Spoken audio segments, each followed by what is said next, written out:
Clara Mason stepped through the automatic doors of Tokyo Narita Airport just before sunrise, the horizon awash of pale gold spilling across the tarmac. She tugged at the crisp collar of her school uniform, a soft gray blazer over a neatly pressed white blouse, and felt a small rush of pride. Today wasn't just any trip. She was on a special assignment. Tucked discreetly in the inner pocket of her blazer was her quality inspector badge, and in her right hand she held a freshly printed boarding pass for Gate 12. At 12 years old, Clara had never felt more grown up, or more ready. The departure hall lay almost empty in this early hour.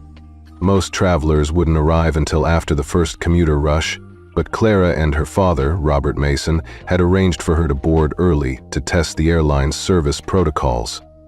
She paused at a floor-to-ceiling window and watched a row of All Nippon Airways aircraft catch the dawn light, their white fuselages glowing orange at the edges. She inhaled, steadying herself against a flutter of nerves in her chest. This mission was both exhilarating and intimidating. She needed to act like any ordinary young passenger, even though she carried inside her pocket a tool that could expose any misstep by the staff. Soft overhead lights illuminated the smooth marble floors as she made her way toward Gate 12. A low murmur of baggage wheels and distant PA announcements flickered in the air. Clara's heart thumped with anticipation and, at the same time, a quiet certainty. She had rehearsed her part 100 times. Smile when greeted, stay calm, be polite. If anything went wrong, she would activate the app on her phone that streamed a live feed of her interactions directly to the executive lounge, where the airline's CEO might intervene. It felt like something out of a spy novel, but this was real life and real responsibility. At the check-in counter for first-class boarding, a single flight attendant stood behind the desk, her posture sharp even in the soft dawn light. Clara approached with measured steps, offering a polite bow and a warm good morning. She kept her phrase bright, her tone confident. Behind her polite exterior, she felt an internal pressure. Her entire assignment hung on this moment. She slipped her boarding pass into view as instructed, careful not to flash her badge. The attendant glanced down at the pass, then up at Clara's uniform.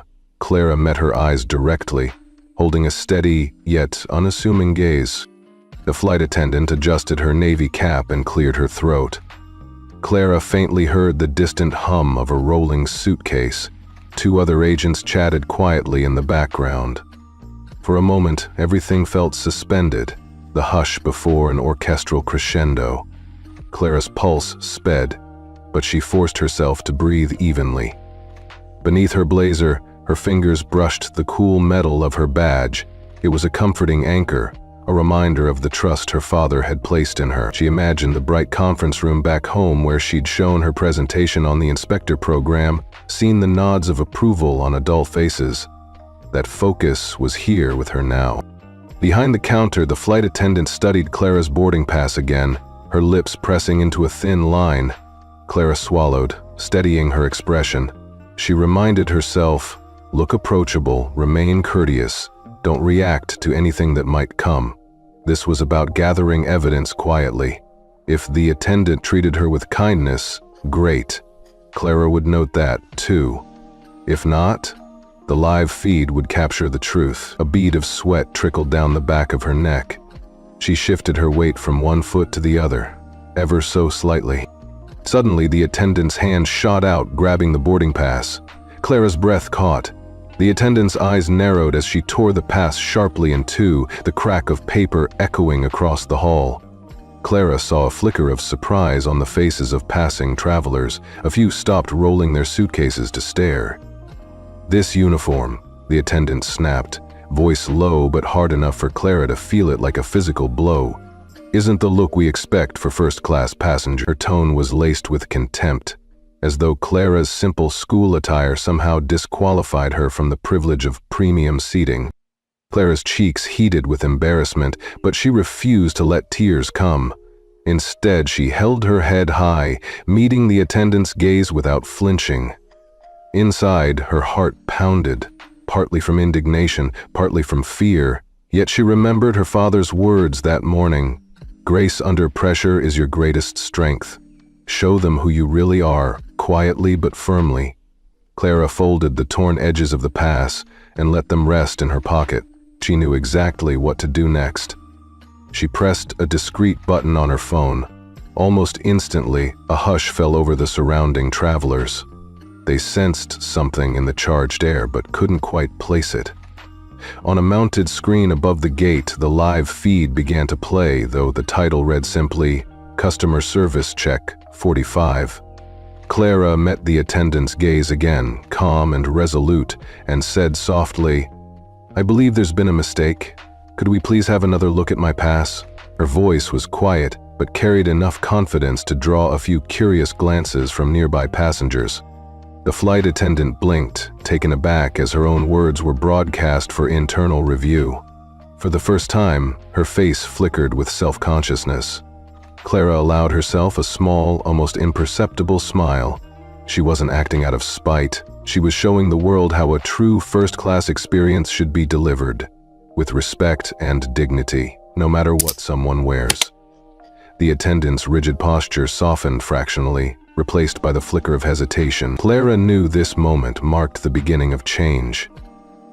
An authority greater than uniforms or titles now watched from above. As the dawn light grew stronger, painting linear shadows across the floor, Clara readied herself for what came next. She felt the shift in the air. The gate wasn't just a place of departure anymore, but a stage where unseen observers would see if the airline lived up to its promise of excellence. Clara stowed her torn boarding pass, clutched her bag close, and waited. Steady, dignified, and quietly powerful, ready to let the rest of the world see the truth. Clara stood just a few feet from the boarding counter, her posture relaxed but alert. The morning light filtered through the glass walls, painting soft patterns on the polished floor. She could feel the buzz of activity around her, the rise and fall of voices, the shuffle of suitcases, the occasional beeping of a handheld scanner.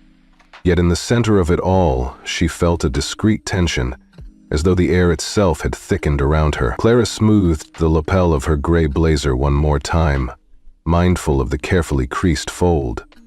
Her school uniform might have looked ordinary on any other 12-year-old, but today it was her armor. From the corner of her eye, she saw the flight attendant, Gloria, glance up and down at her, the woman's lips pressed into a thin, disapproving line. Gloria's well-fitted navy blazer, her crisp shirt, her immaculate hairstyle, all screamed professional first-class service.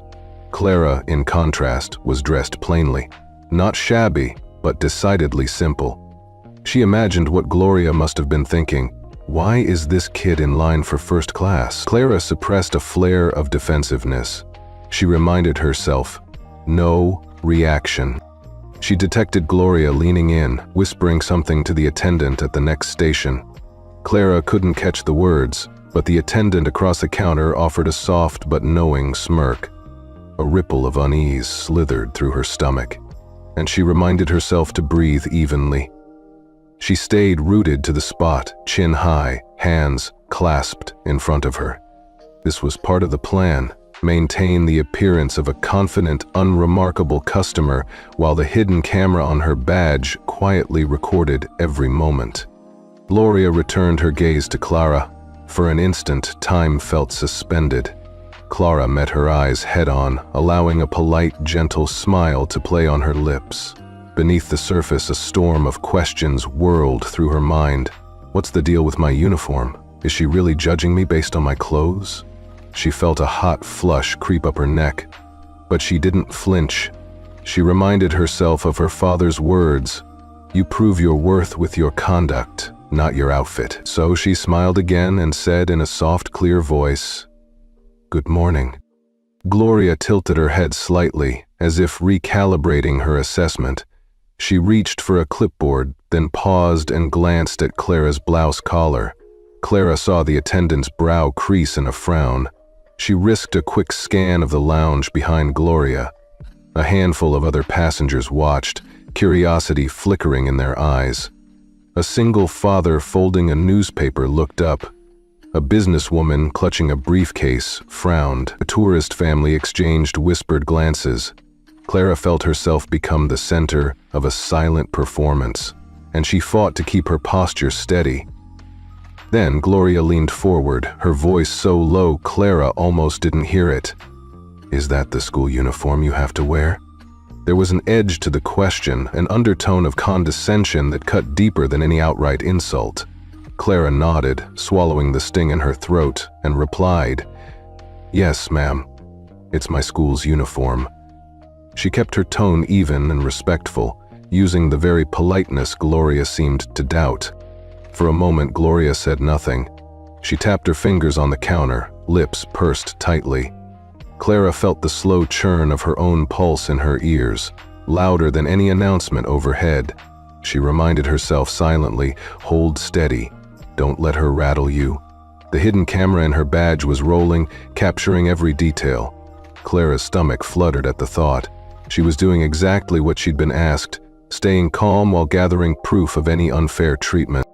Gloria finally straightened and let out a short, dismissive cough. "Well, let's see that pass." Clara retrieved the boarding pass from her pocket and extended it with a steady hand. Her fingers brushed the pass gently, careful not to crinkle it. Gloria took it, her eyes scanning the information. Clara watched every microsection, the slight narrowing of her eyes, the tightening of her jaw. Then she looked back at Clara's uniform one more time, lips curling into something between a smirk and a sneer. Clara felt a flicker of indignation, but she refused to give voice to it. Instead, she lowered her gaze politely, watching as Gloria examined the pass. After an excruciating moment, Gloria snapped the pass shut and returned it in 2 neat halves. Clara gasped softly, but kept her composure. "I'm sorry," she said in the same calm tone. "My ticket appears torn. Could I please have another look?" Gloria placed one hand on the counter, one half still in Clara's hand. She rolled her eyes. "Sure, kid," she said, voice loud enough for a few nearby passengers to hear. "Maybe next time you dress like a first-class passenger, you'll get treated like one." The final word, "one," was spat out with such disdain that a hush rippled through the small crowd. Clara's cheeks burned hotter now. An embarrassing roar pulsed behind her ears. But Clara did not cry. She did not shout. She simply folded the half of the pass still in her hand, slipped it into her pocket and looked up. Her eyes were clear, unwavering, quiet strength incarnate. She pressed a discreet button on her phone, activating the live feed. The overhead displays flickered for a heartbeat, then a small Quality Audit Live logo appeared in the corner of the screen above Gate 12. A hush swept through the hall. Passengers leaned forward, intrigued. Clara met Gloria's eyes one last time, offering a small, serene nod.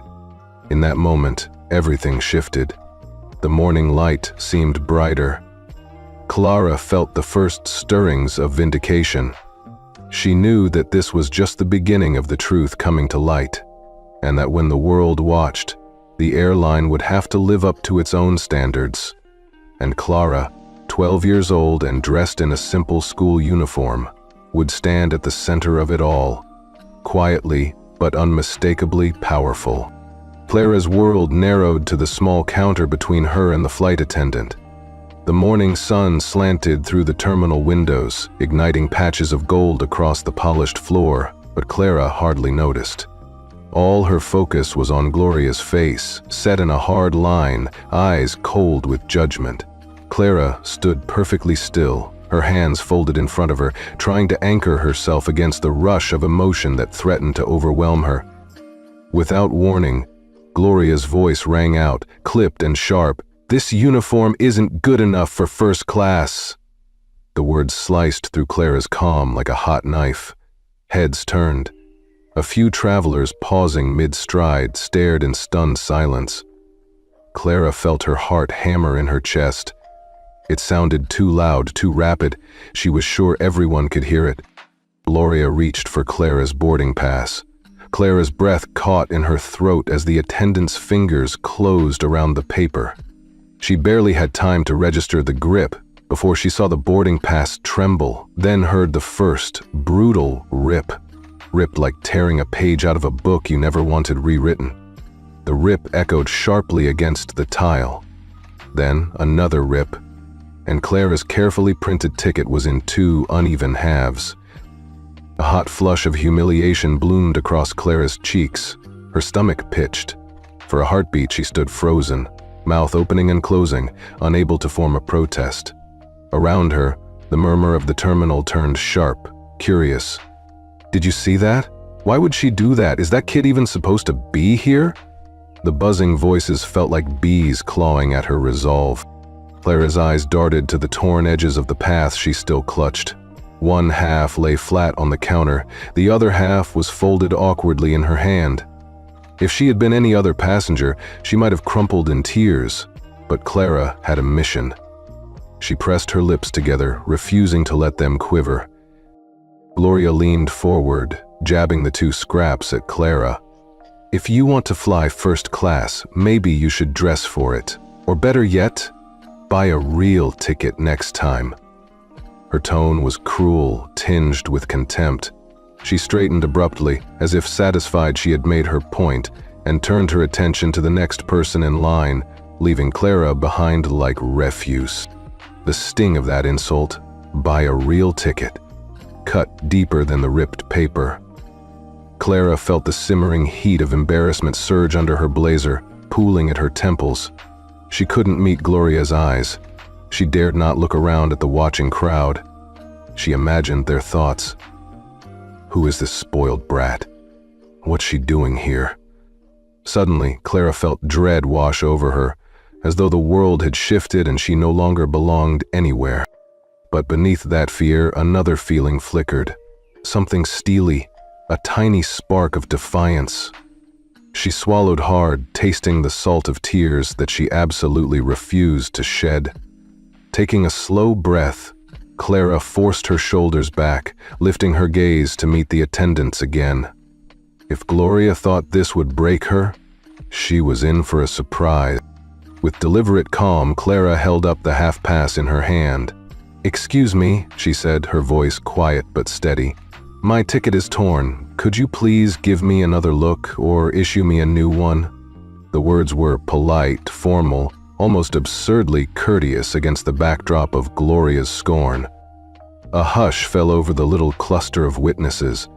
Clara watched as Gloria's lips quivered in irritation, her perfectly coiffed hair swaying as she turned back to face the girl.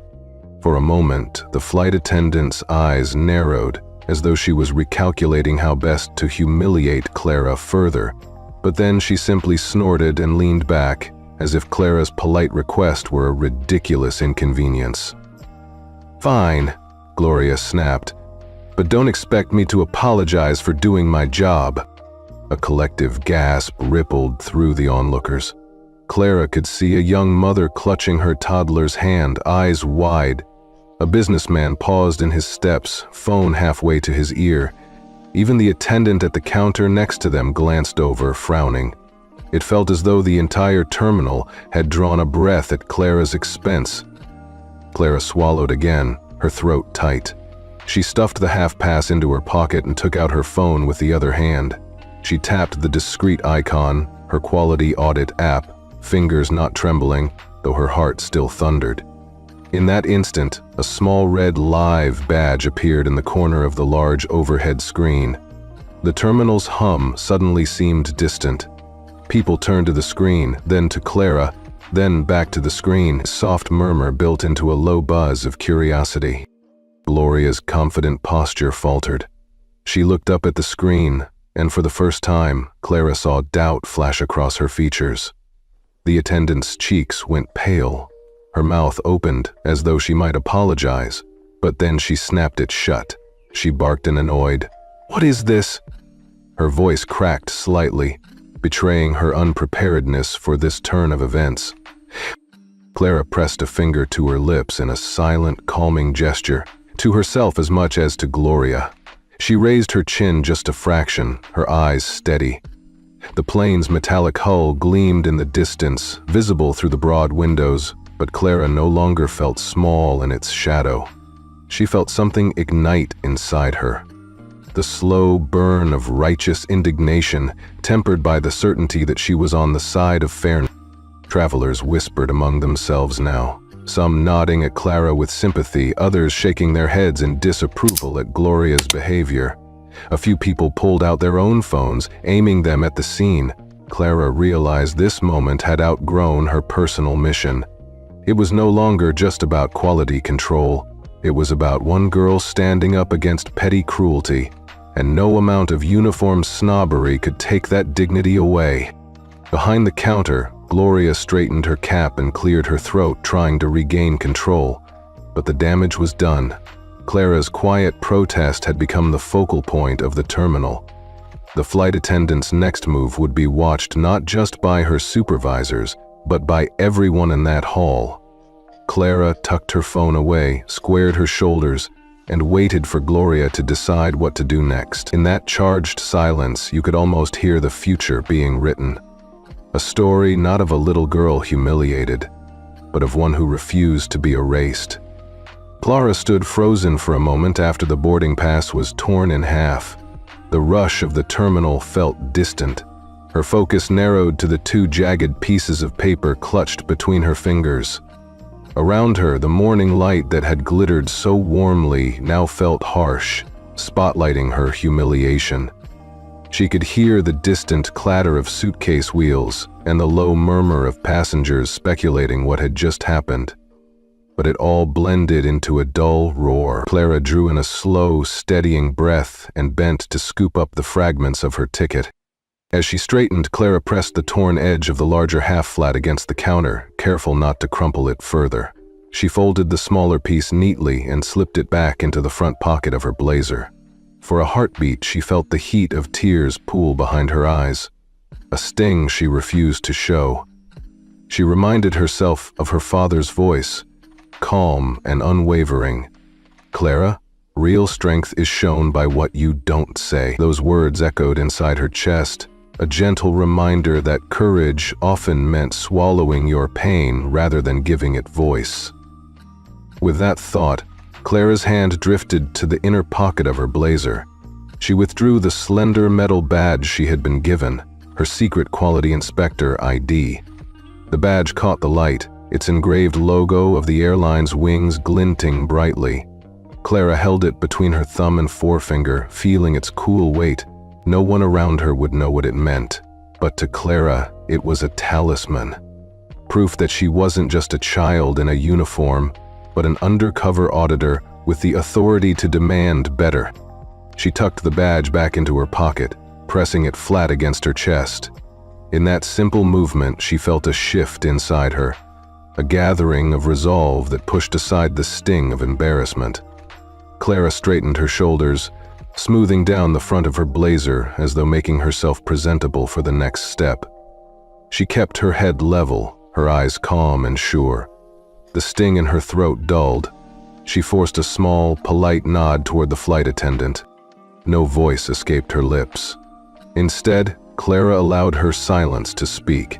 Passengers milling nearby paused their conversations, drawn by the steady calm she radiated. A business traveler slowed his pace as he wheeled past, his eyes flicking toward her with curiosity rather than amusement. A mother, clutching her infant, caught Clara's gaze and offered a sympathetic tilt of the head. Even the flight attendant at the next desk glanced over, brow furrowed, perhaps wondering if she had gone too far. Clara took another slow breath. She planted her feet firmly on the ground and let her hands fall to her sides. The gentle leather of her school shoes felt steady beneath her, grounding her in the moment. Inside her mind, she played the scene as though it were a drawing on a canvas. Her torn ticket, the attendant's harsh words, the ripple of onlookers' stares. Then she wiped that image away and replaced it with a new one. Herself standing tall, badge hidden but powerful, about to do what was necessary to right this wrong. She lifted her chin, setting her jaw with quiet determination. Her father's advice continued to play back in her memory. True power is carried in how you treat others, even when they treat you poorly. Clara could feel the truth of those words settling in her bones. It wasn't enough to simply endure the insult. She had to act with the integrity he had taught her. She would not lash out or break down. Instead, she would let her principles guide her next move. A gentle hush settled over Gate 12 as small clusters of travelers sensed that something important was unfolding. Clara could almost feel the collective breath of the hall waiting on her next step. She resisted the urge to glance back at her father. He was sitting out of view in the executive lounge, trusting her to handle this challenge. She had promised to make him proud, and now was the moment to keep that promise. From the corner of her eye, Clara saw the flight attendant straighten and call over another agent. The attendant's posture was still defensive, but there was a flicker of hesitation, the first sign that Clara's composed silence was having its effect. Clara held her ground, arms relaxed, but ready. She closed her eyes for just a breath, centering herself on the steady rhythm of her heartbeat, then opened them again to meet the attendant's gaze head-on. In that shared look, intensity passed between them. Clara's calm countered the attendant's scowl. Though Clara was smaller in stature, in that instant she felt larger than the bustling terminal around her. She felt the weight of her badge unseen in her pocket and the power of her father's trust behind her. All those years of school uniforms and polite behavior had led to this. An invitation to stand firm when it mattered most. Without a word, Clara shifted her phone to a thumb drive mode and opened the app that would soon broadcast her next move, but she paused before triggering the live feed. This was still the space for quiet strength. She would not leap to action recklessly. Instead, she let the moment stretch, allowing every person in Gate 12 to sense her unspoken resolve. She was more than a kid with a torn ticket. She was a living reminder that decency and fairness deserved respect. Clara glided her fingers back to the badge pocket, pressing it once more against her heart. Then, with nothing more than a determined inhale, she squared her shoulders, ready for the next step, ready to channel her inner strength into a force that would bring the truth into the open. And as she stood there, still and measured, the first stirrings of respect began to ripple through the crowd. Clara pressed her back against the cool metal frame of the boarding counter and pulled her phone from the inner pocket of her blazer. Her fingers trembled just enough to remind her of the stakes. She tapped the Messages app, selected the contact labeled Mr. Mason's assistant, and typed a brief note. Gate 12. Boarding pass torn by Gloria. Starting video log now. She hit send before second-guessing herself. A single check mark appeared almost instantly. Her message had gone through. The tiny confirmation was a lifeline, proof that help was on its way, even if she couldn't see it. Clara slid her thumb across the screen to open the Quality Audit app her father had installed for today's assignment. Its interface was simple, a large red circle that read "Record" in the middle of her display. She tapped it, and the camera shutter sound emitted quietly, just enough to register in her own ears, but not jarring to those around her. Her phone's screen showed a split view, the live feed from her front-facing camera capturing Gloria's scowl, and a small corner window with a rotating loading icon indicating her stream was connecting to the executive lounge's private network. Her heart thundered. The loading icon flitted through 3 rings before turning into a green check mark. Clara exhaled, the tension in her shoulders easing by a fraction. On the large digital display above Gate 12, a monitor normally reserved for gate changes and boarding updates, the bottom right corner now bore a discreet watermark, Quality Audit Live. The rest of the terminal's travelers seemed oblivious at first, immersed in their own pre-fleet routines, but a few curious glances flickered toward Clara as she raised her phone just enough to keep Gloria in frame. She steadied her breathing, recalling her training. The key was to remain calm, almost serene, so that Gloria's behavior would stand out in stark contrast.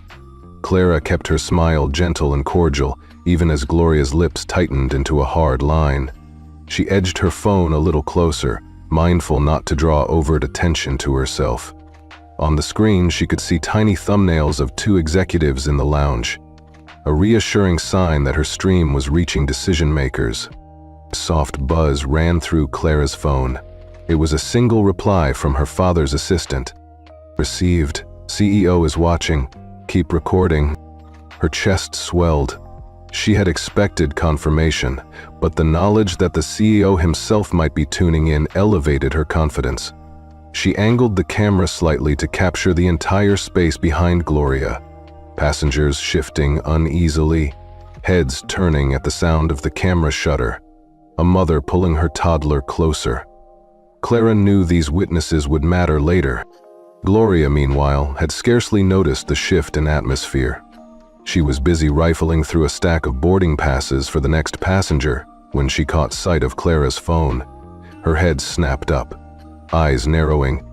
Clara held her gaze unflinchingly, letting the live stream watermark speak for itself. In that moment, Clara imagined the executives' faces flashing across the lounge screen. Surprise, concern, perhaps even anger at what they were watching. A ripple of whispers fluttered through the small crowd. A businessman in a sharp suit pulled out his own phone, angling it toward Clara and Gloria to capture the scene. An elderly couple leaned in close, murmuring to each other. Even the uniformed security officer standing a few yards away paused in his patrol, eyes fixed on the torn ticket in Clara's hand. Clara felt the weight of every gaze, not in a terrible way, but as proof that the truth was no longer hers alone. It belonged to everyone watching. For her next move, Clara remembered another piece of advice from her father. Show them respect, even when respect isn't shown to you. So she lowered her phone slightly, folded the two pieces of her torn boarding pass neatly in her hand, and offered Gloria her calmest, most respectful look. "I know I belong on this flight," she said softly. "Could we sort this out? I'd like to board on time." The request, though simple, carried a quiet power. The assembled travelers sensed it, a young girl standing her ground with poise, even after public humiliation.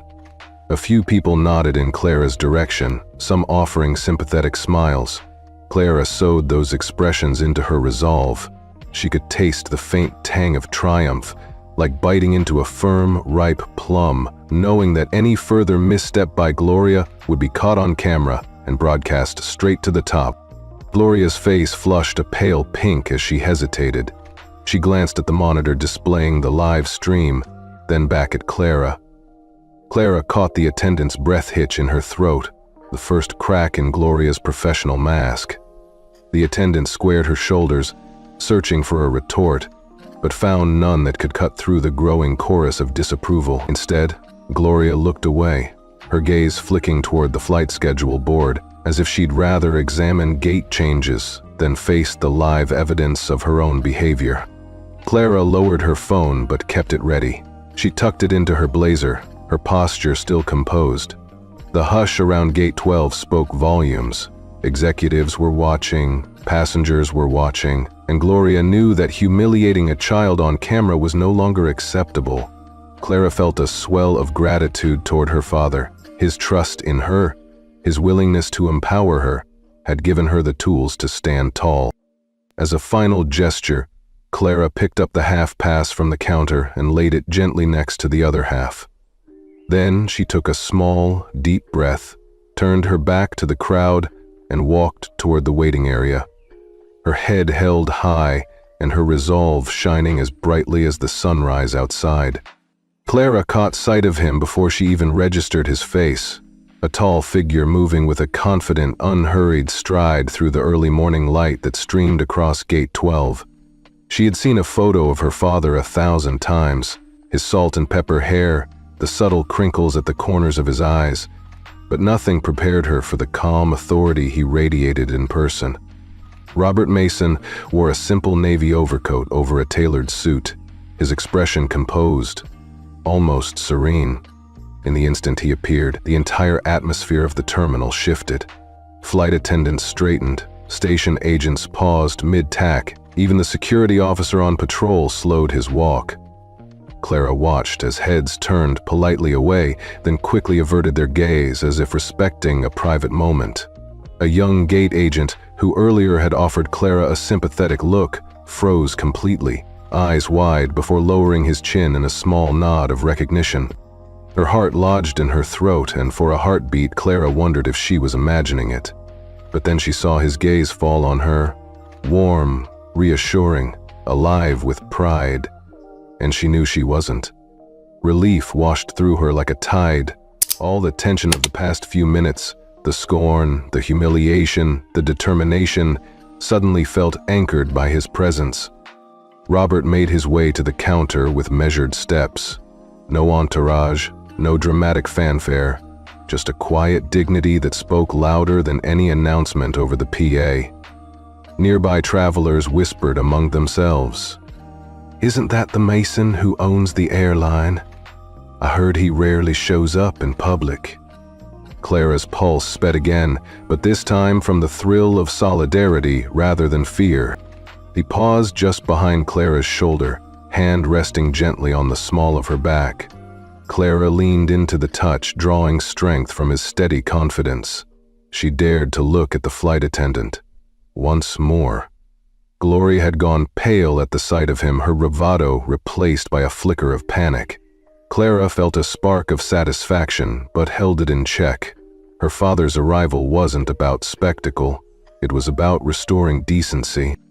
Robert addressed Gloria in a calm, even tone. "I understand there's been a misunderstanding here. Could we have a word?" He nodded toward Clara's torn boarding pass lying in two haphazard halves on the counter. Gloria swallowed, her hands trembling as she straightened her cap.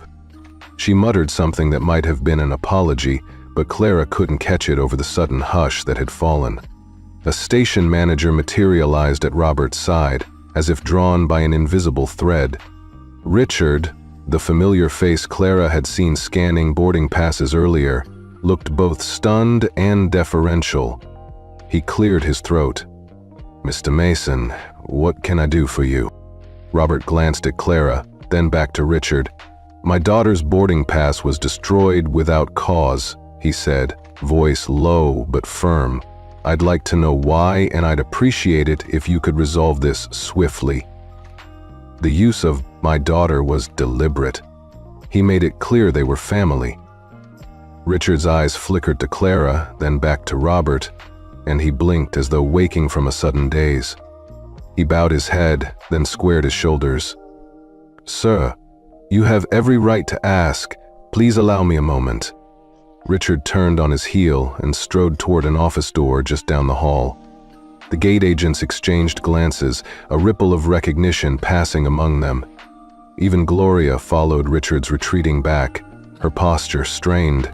Clara felt a swell of pride at her father's quiet command of the situation. He wasn't raising his voice. He wasn't making a scene. He simply stood by her side, his presence enough to set things right. Clara allowed herself a small, private smile. She glanced up at the display screen over the gate. The Quality Audit Live watermark still glowed faintly in the corner, reminding everyone that the entire incident was on record. She looked back at him. "Thank you, Dad," she whispered, her voice soft with gratitude. Robert gave her a reassuring squeeze. "You handled yourself beautifully," he replied. "I'm proud of you." While Richard disappeared briefly into the back office, Robert crouched to Clara's level and brushed a loose strand of hair from her forehead.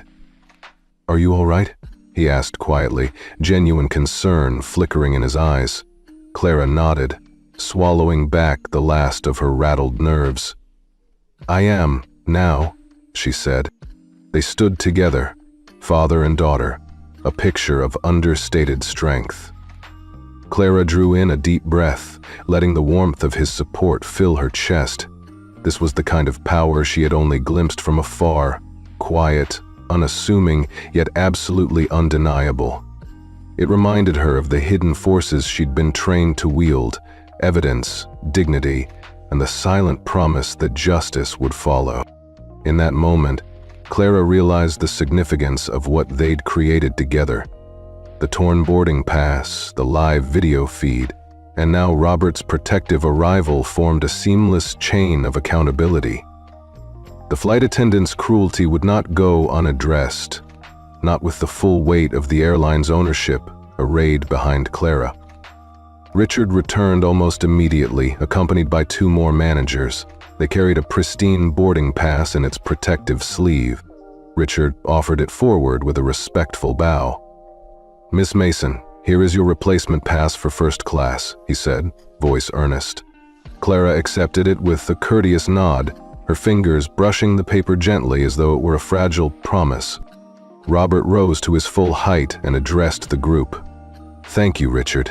Please ensure that Miss Mason is given every courtesy for the remainder of her journey. And let's review our training protocols. This kind of incident cannot happen again." His tone left no room for argument.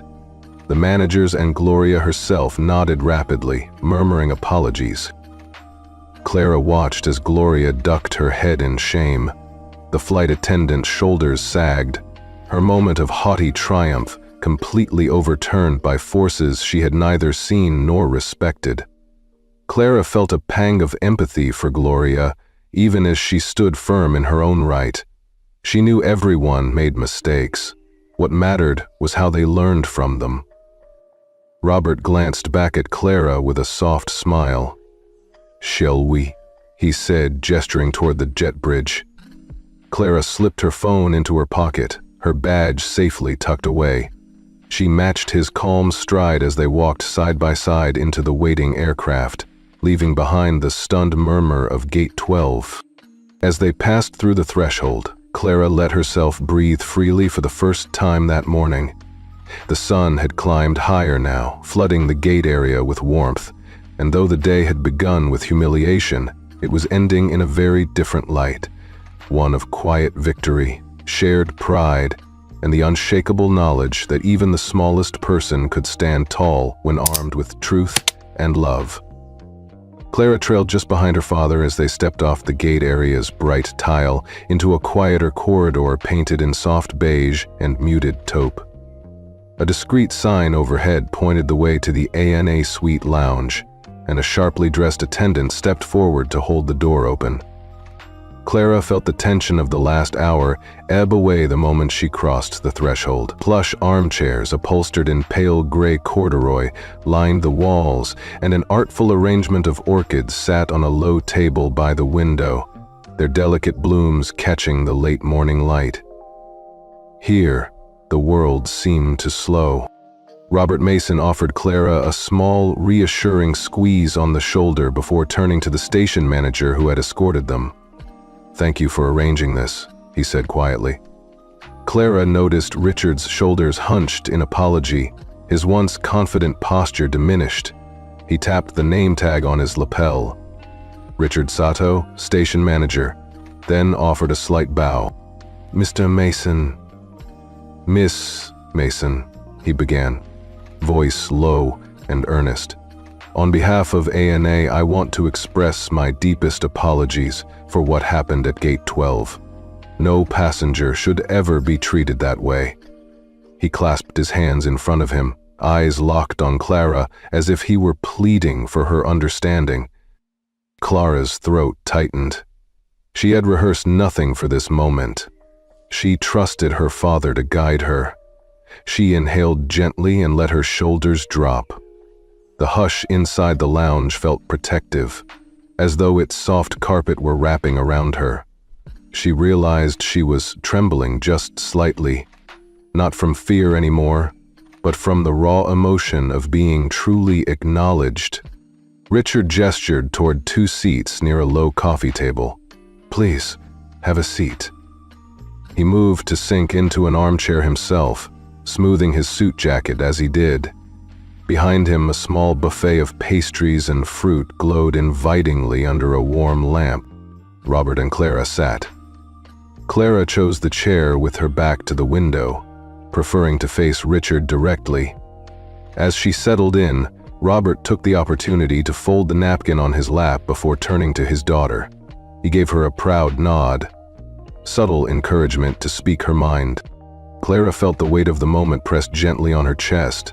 This was her chance not only to receive an apology, but to offer her perspective. She drew in a steadying breath and looked up at Richard. "Thank you," she said softly. "I appreciate that you're sorry. I didn't expect to be torn down like that." She folded her hands neatly in her lap, speaking with the quiet dignity her father had taught her. "I came here as a regular customer, hoping for a smooth first solo flight. Instead, I felt judged for my uniform. I want you to understand how painful it is to be singled out like that." Richard's face clouded with regret. He leaned forward, elbows on his knees, as if closing the gap between them. "Miss Mason, you're absolutely right. Our team failed you," he admitted. "I'm conducting retraining sessions starting this afternoon. Everyone, by tomorrow morning, will undergo updated service training with an emphasis on unconscious bias and respect for all passengers." He punctuated the promise with a firm nod. "I want to make sure no one else has to endure what you did." Clara's pulse slowed as relief washed through her. She felt a warm glow of satisfaction. Her silent stand had led to real action. She glanced at her father, whose expression was a mask of calm pride, and felt that familiar spark of confidence reignite. Robert cleared his throat. "Richard, thank you for taking swift action," he said. His tone was even, but Clara sensed the weight behind his words. "I'd also like to review the feedback loop on these training sessions. My daughter and I are both interested in ensuring this change is meaningful, not just a box to check." He turned to Clara with a supportive smile. "Clara, would you like to share any thoughts on how the airline could improve its service experience?" Clara took a breath to steady herself. She had spent years observing customer service in her weekend shifts at her mother's bakery, and at 12 she already had ideas. "I think employees need more context about why people dress differently," she began. "Some of us wear uniforms, some wear thrifted clothes, and some wear designer brands. But everyone deserves respect. Maybe there could be a regular team exercise where attendants hear real passenger stories. Why someone chose first class, what they're celebrating, or what challenges they're facing." Richard's eyes brightened. "That's a brilliant idea," he said. "Personal storytelling could really humanize our passengers." He reached for a pen and pulled a notepad from his pocket, jotting down her suggestion. "We'll pilot that in next week's training module." Clara allowed herself a small smile. The tingling warmth in her chest reminded her that her voice mattered. She realized she wasn't just a child in distress. She was a catalyst for positive change. A hush fell as a lounge attendant quietly refilled the teapot nearby. Clara watched the steam rise in a lazy spiral, feeling the calm assurance of restored dignity. Robert reached out and squeezed her hand. "Well done, Clara," he murmured. Clara nodded, letting her shoulders relax fully for the first time since she'd arrived at the airport. She closed her eyes briefly, savoring the moment. The soft murmur of the lounge, the gentle glow of morning sunshine, the knowledge that her experience would lead to something better. Richard folded up his notepad and rose. "Mr. and Miss Mason, your feedback is invaluable. You both are welcome back here anytime, and I'll follow up personally on our progress." He paused, offering one last solemn bow. "Thank you for helping us uphold the standards we promise our passengers." Clara and her father stood. Robert offered another quiet handshake, then turned to Clara with a warm twinkle in his eye. She felt safe, seen, and heard, all the things she hadn't at Gate 12. As they headed back toward the elevator that would take them to the jet bridge, Clara tucked her badge into her blazer pocket one last time, carrying it not just as a tool, but as a symbol of her own quiet strength and the power of speaking up. When they emerged back into the bustling terminal, Clara's steps were light. She glanced one final time at the doorway of the ANA Suite Lounge, its calm interior a stark contrast to the chaos beyond. And for the first time that day, she allowed herself to believe that sometimes the smallest voice, spoken calmly and clearly, could change an entire crew's attitude and, ultimately, the culture of an airline. Robert and Clara had barely settled into the soft leather wingback chairs of the ANA Suite Lounge when Robert's phone buzzed insistently in his coat pocket. He glanced at the screen, a secure executive line, and tapped the answer icon without a word.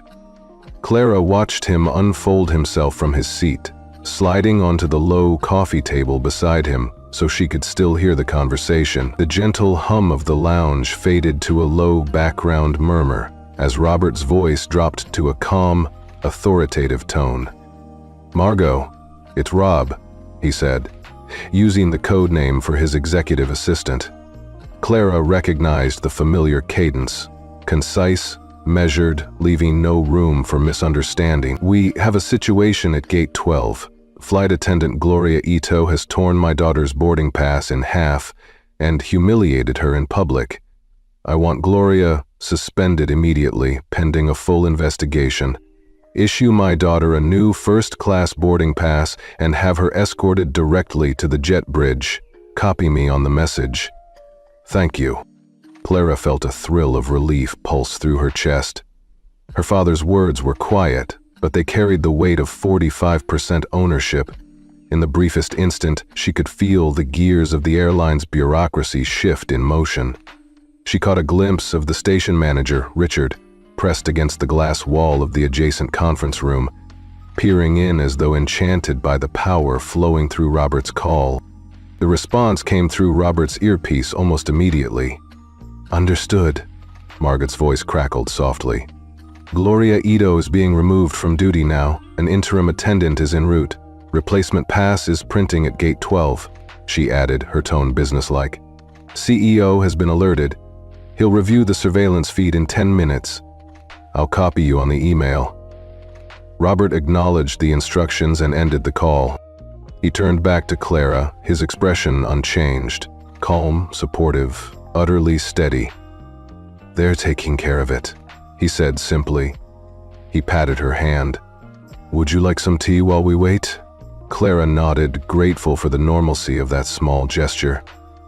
As a lounge attendant quietly poured hot green tea into fine porcelain cups, Clara's thoughts raced through the last hour, the torn ticket, the live feed on the gate monitor, the stinging words that had tried to break her. By now those moments felt distant, as though her father's call had drawn a protective ring around her.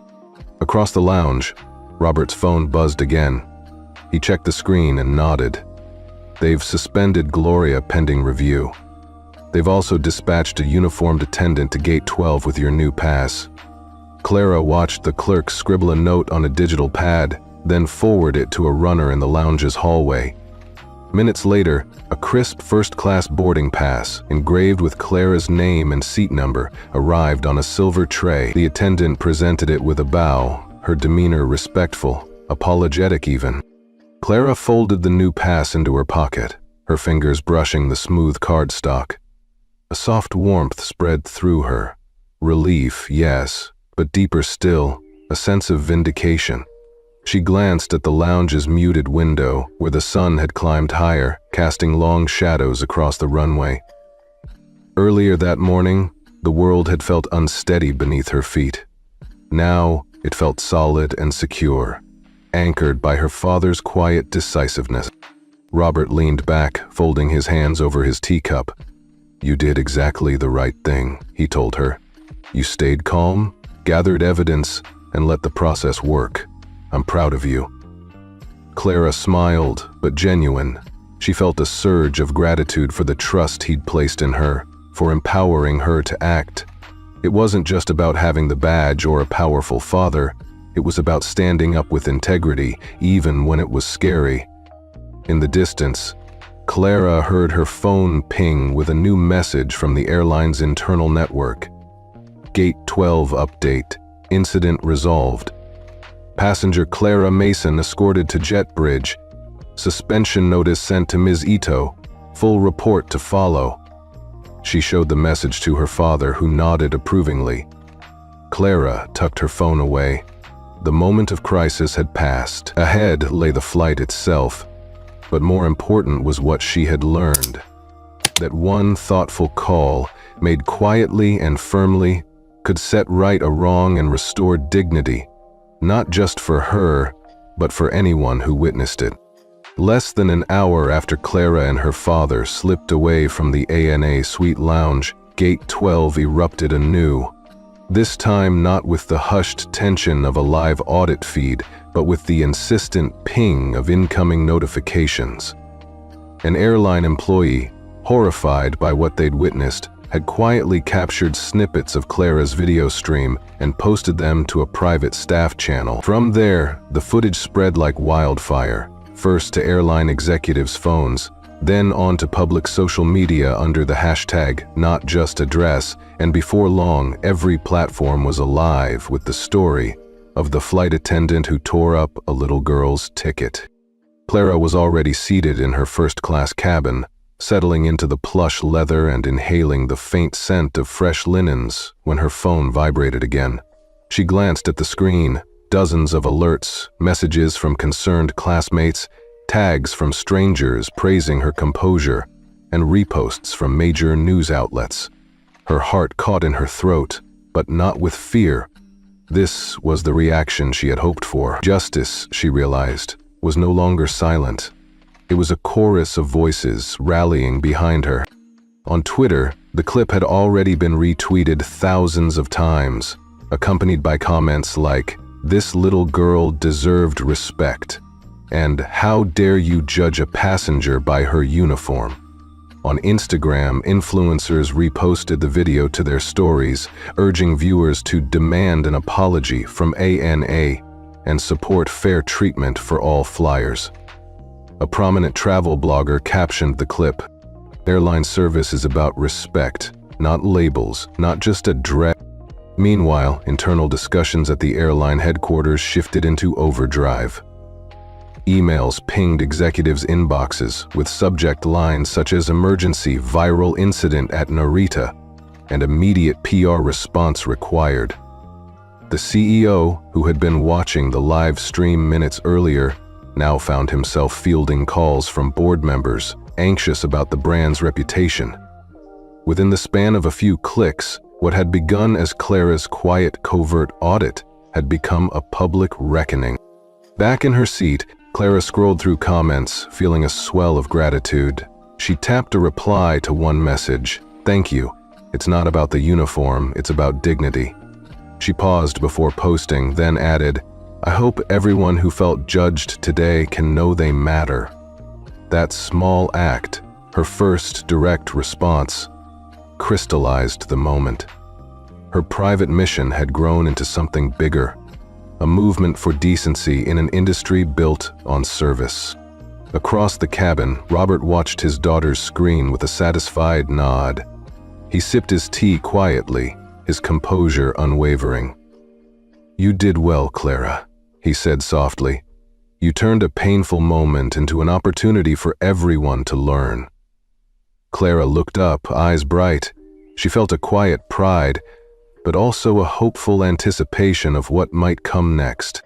Down in Gate 12, the station manager, Richard, and his team had improvised a makeshift viewing station on laptops and tablets. They watched the video, their faces pinched with embarrassment and determination. Within minutes, Richard was drafting a formal statement, apologizing for the attendant's behavior, outlining steps for disciplinary action, and announcing an expedited diversity and service training program. That same statement was posted on the airline's official channels, accompanied by the CEO's message. "We fall short of our own standard when prejudice finds its way into our service. We are committed to change." Passengers arriving at Narita that afternoon found the airport abuzz with the news. Screens in the terminal displayed the apology, and staff wore badges reading, "I listen and I care," in a deliberate gesture of renewed commitment. Some travelers paused to read the statement, nodding approvingly. A mother with her 2 children even showed Clara's brother, a student on a later flight, the video and said, "Even in a moment like this, you can choose kindness." For Clara, the real impact came in the form of direct messages from people who had suffered similar humiliations. Guests at fine restaurants, customers in luxury hotels, even a businesswoman who had once been shamed for wearing a hand-me-down coat. They wrote to thank her for drawing attention to the broader problem. Reading those messages, Clara felt a surge of hope. If her small act of standing firm could resonate so widely, maybe it could spark genuine change in how people treated one another every day. That evening, as the sun dipped behind the Tokyo skyline and the city lights began to twinkle, Clara and her father landed safely at their destination. Disembarking, they walked through the jet bridge under soft overhead lights. Clara's mind buzzed with the day's whirlwind events. Humiliation at Gate 12, the secret audit, her father's intervention, and now this public outcry for fairness. They paused at the exit, where a group of young airline recruits recognized Clara and shyly offered apologies. One of them handed Clara a printed copy of the airline's new service charter, a glossy pamphlet promising respect, equality, and empathy for every passenger. Clara tucked it into her bag, feeling that emblem of reform was tangible proof that her voice had mattered. Outside the terminal, Robert hailed a car. As they settled into the back seat, Clara gazed out at the runway, now illuminated by floodlights and dotted with planes preparing for night flights. She took a deep breath and turned to her father. "Dad, do you think this will really change things?" she asked. He placed a gentle hand on her knee. "I do. Today, everyone in this company saw the truth. They saw how one small act of prejudice can hurt, and how one calm, resolute voice can make it better. Change isn't always instant, but it starts with moments like this." Clara leaned back, her emotions a blend of exhaustion, relief, and cautious optimism. The chapter of her morning's embarrassment had closed with resounding clarity. Prejudice had been exposed, accountability had been demanded, and the seeds of transformation had been sown. She closed her eyes, letting the hum of the city night wrap around her, confident that the sun would rise on a kinder, more respectful world. Clara settled into the plush leather seat of her first-class cabin, the gentle hum of the engines, a soothing counterpoint to the whirlwind that had been her morning. She tucked her neatly folded boarding pass into the seat pocket in front of her, its crisp new edges a sharp contrast to the jagged halves she'd clutched back at Gate 12. Beside her, her father, Robert Mason, leaned back with a satisfied sigh, his gaze sweeping the cabin with the calm assurance of someone who knew the world was righting itself, one small step at a time.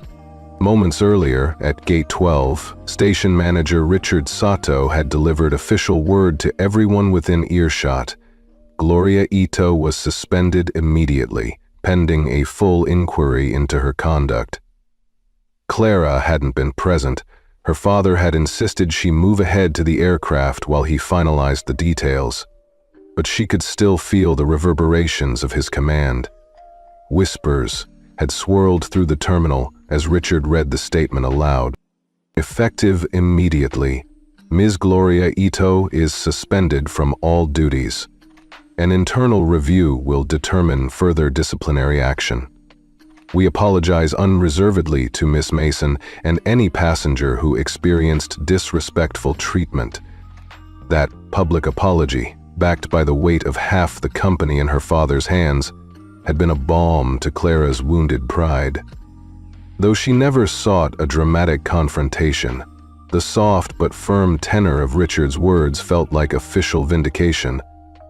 The sting of being judged for her school uniform had already begun to fade. Now the cabin attendant approached Clara with a warm, contrite smile and a fresh cup of jasmine tea on a silver tray. "Miss Mason, I want to apologize again on behalf of ANA," she said quietly, offering the tea just within reach. Clara took it, fingering the delicate porcelain handle. "Thank you," she replied, her voice calm. I appreciate that." As the plane taxied toward the runway, Clara sipped the fragrant tea.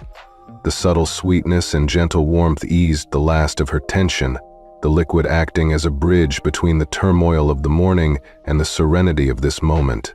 She glanced out the window at the orderly rows of runway lights receding behind them and felt the final threads of embarrassment snap loose.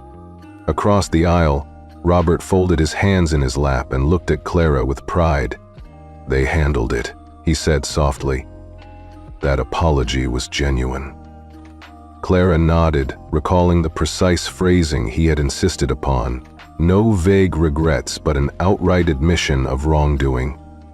She remembered Richard's earnest vow to update training protocols, to hold every staff member accountable. Those promises weren't empty gestures. She had seen the immediate action taken, and that knowledge settled her spirit like a rock in running water. A few moments later, the cabin crew came around to deliver Clara's replacement boarding pass, this time bound by a small gold ribbon and stamped with Miss Mason, Seat 1A. The attendant placed it gently on her tray table. Clara picked it up, sliding the ribbon between her fingers, and smiled. Even this little flourish felt meaningful, an acknowledgement that her dignity mattered. The attendant paused, offering Clara a genuine look of empathy. "I'm so sorry this happened," she said softly. "Thank you for handling it so gracefully." Grace. Clara considered the word. It was at the heart of everything her father had taught her about leadership. Maintain your composure, meet cruelty with compassion, and let truth speak louder than anger. She had felt the old surge of fear and humiliation in the terminal, but now those emotions had been transformed, catalyzed by accountability into something stronger, steadier. As the aircraft climbed above the clouds, Clara looked back on her flight path thus far. She had arrived at the gate with excitement tinged by nervousness, faced scorn for her uniform, found the courage to gather her evidence, and then watched in awe as her father's call rippled through the airline's leadership. Now, in the upper atmosphere where the only voices were hushed announcements and the occasional clink of a teacup, she felt an unshakable calm. Her phone buzzed with one last message from the airline's internal network. Final report. Suspension confirmed, training revisions approved. Ms. Mason's feedback has been incorporated into the new service guidelines. Thank you for helping us improve. Clara exhaled a breath she hadn't realized she'd been holding. She showed the message to her father, whose expression was a mixture of relief and pride. "You see," he said, smiling, "you made a real difference." She leaned her head on the headrest, feeling the gentle, rhythmic pressure of the seat's motion as the plane leveled off. Her heart swelled with that quiet satisfaction, knowing that one small person, armed with composure and truth, could earn accountability from one of the world's largest airlines. She let her eyes drift shut, imagining the faces back on the ground. Station agents flipping through the updated training manual. Flight attendants wearing new "I listen and I care" pins. Passengers greeted with more genuine warmth. Below her, the world unrolled in a tapestry of towns and cities, lights glittering like distant constellations. Clara understood now that immediate accountability wasn't just a one-time event. It was the first step toward lasting change. She pictured the airline's next training session, her suggestion of passenger storytelling woven into the curriculum, and the ripple effect it could have on countless journeys. Robert reached over and gave her hand a gentle squeeze. "Ready for dessert?" he asked. She nodded, and the attendant swept in with a tray of fresh fruit and pastries. Clara selected a small piece of yuzu tart, the sweet tart flavor a fitting capstone to the morning's bittersweet drama. As Clara ate, she allowed herself a final thought.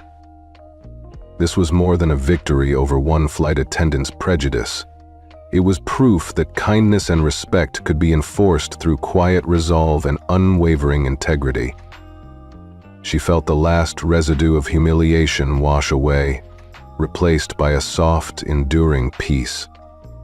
The plane settled into its cruising altitude, and Clara leaned back in her seat, sipping the last of her tea. Somewhere down below, the airline's wheels were already in motion. Updated policies drafted, staff retrained, messages of apology echoed through the terminals. And here, drifting among the clouds, one little girl in a simple school uniform was free to dream about all the places she would go, knowing that no matter what she wore, she deserved to be treated with dignity and respect. Clara's first-class seat felt more like a cozy armchair in a private study than an airplane cabin. The plush upholstery cradled her as she leaned back, watching the gentle curve of the clouds drifting past the side window. Sunlight filtered in, warming her cheeks, and for the first time all day she allowed herself to truly exhale. Her father sat beside her, upright and composed, his own gaze fixed on the horizon beyond the wings. He had ordered another round of green tea, and the soft clink of porcelain cups against saucers punctuated the cabin's hush. Clara took a careful sip, savoring the familiar, comforting bitterness. It grounded her, reminding her that the turmoil at Gate 12 now felt like a distant storm that had long since broken. "Today was a big day," Robert said quietly, folding his hands on his lap. His voice carried that same calm authority she'd seen at the lounge and at the gate, when he'd set things right with just a single phone call. Clara nodded, her thoughts still swirling through every moment. The scorn of Gloria's words, the crack of torn paper, the hush that fell when her live stream took over the terminal. "It was," she agreed, tracing a finger along the rim of her cup. "I never expected to have that much power just by staying calm." She smiled, a small, genuine curve of her lips. It felt strange, in a good way. Robert returned her smile. It's easy to think that power always comes with loud voices or grand gestures, but sometimes the greatest force is quiet confidence, and the willingness to stand up for yourself with dignity. He paused, watching a skyrider's trail fade into the blue. "You demonstrated both today." Clara's chest swelled with pride. She remembered how nervous she'd been back at Gate 12, how her stomach had twisted into knots. But when that boarding pass tore and everyone stared, she had remembered his words. Real strength was shown by what you didn't say. And she had chosen restraint over tears, poise over panic. That choice had rippled outward, setting off a chain of events she still found almost unbelievable. She glanced at her torn slip, now replaced, ribbon-bound and pristine in her lap, and then up at her father. "Dad, what happens next?" she asked. "Gloria's suspended, training's updated, but how do we make sure it sticks?" Robert took a slow breath. "Change takes persistence. One incident can spark reform, but it's the follow-through that makes it real." He reached into his jacket pocket and produced a slim folder stamped with the airline's crest. "I've asked HR to share the revised service manual with you too. I want your input on the passenger story module you suggested." He slid the folder across. "I'm building a leadership workshop for young people, kids like you, and I'd like you to co-host a session. Think of it as a mini next-gen leaders in service course." Clara's eyes brightened. She lifted the folder, flipping it open to reveal bullet points. Introduction to unconscious bias. Storytelling exercises in empathy.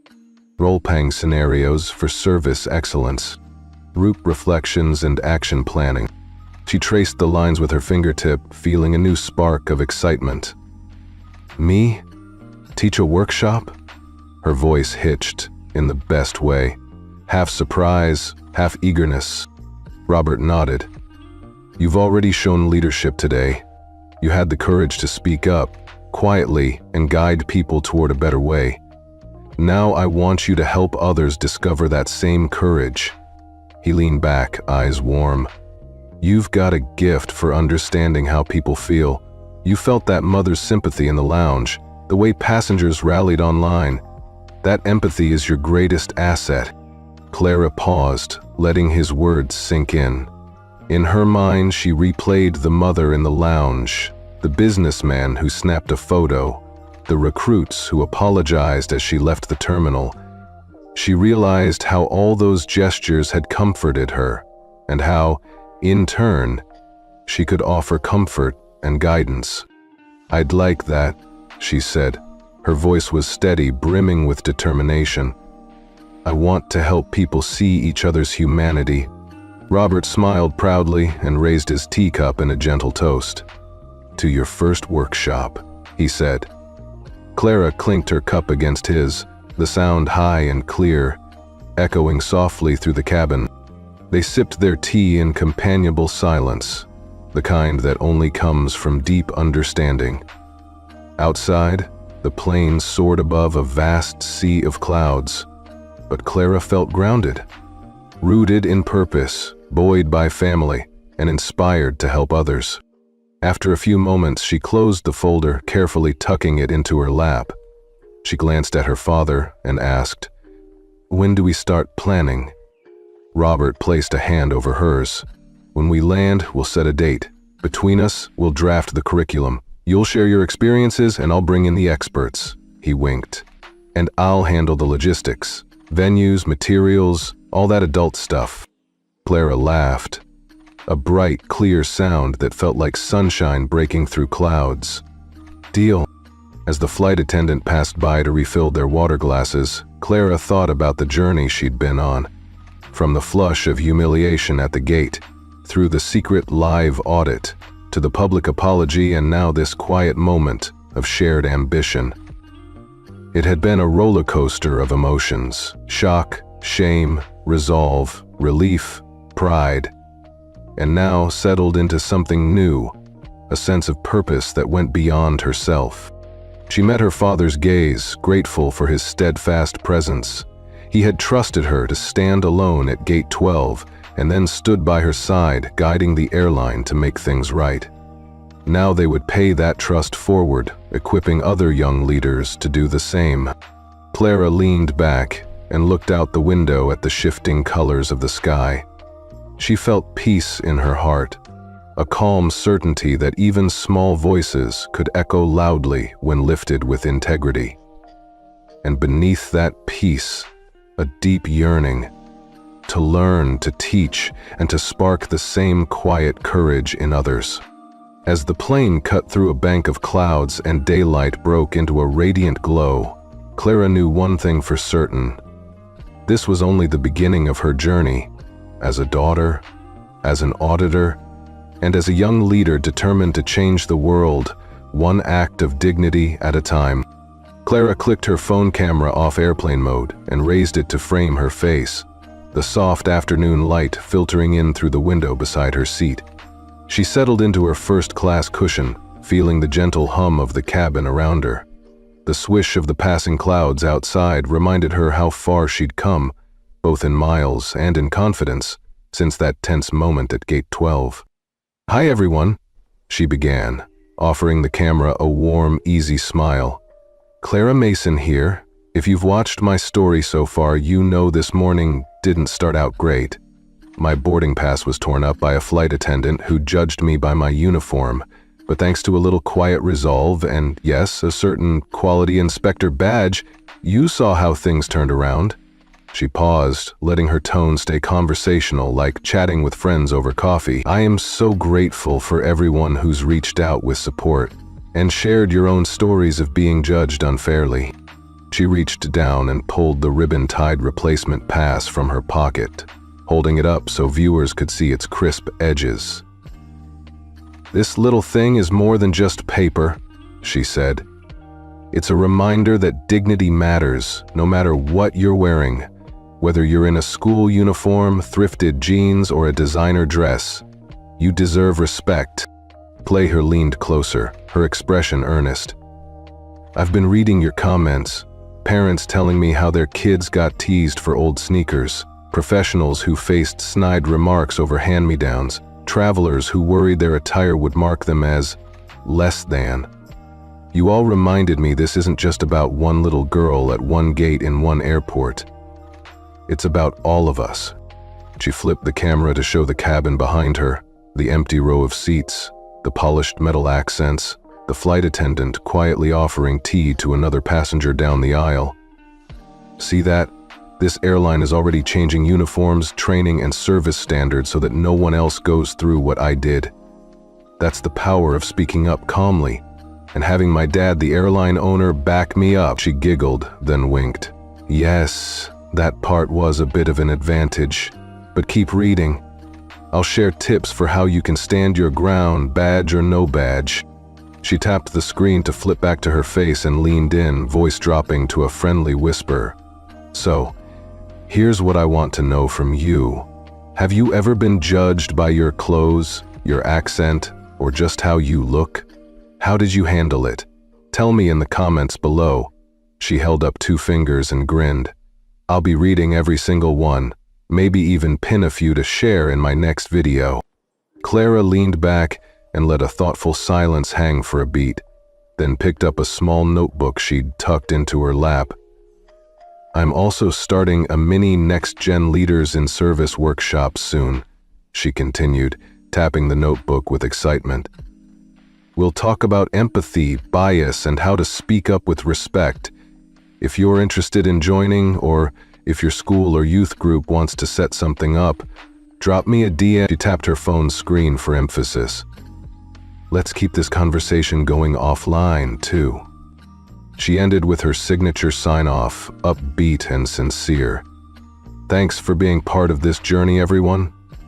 If you believe in respect over judgment, hit like, subscribe, and ring that notification bell so you don't miss what's next. Share this video with anyone who needs a boost of confidence today." Clara held up 2 fingers in a playful peace sign. "Stay kind, stay curious, and remember, our clothes don't define us, our actions do. Silent justice, not just a dress," she said, then blew a quick kiss at the camera. She tapped the screen to stop the recording. She lowered her phone and exhaled, a soft smile spreading across her face. Turning to her father, who'd been quietly reading a news alert about the viral response, she said, "Ready to land?" Robert closed his tablet, folding it neatly. "Absolutely," he replied, pride twinkling in his eyes. "And I think we've just set the stage for something really special." Clara nodded, slipping her phone back into her blazer pocket.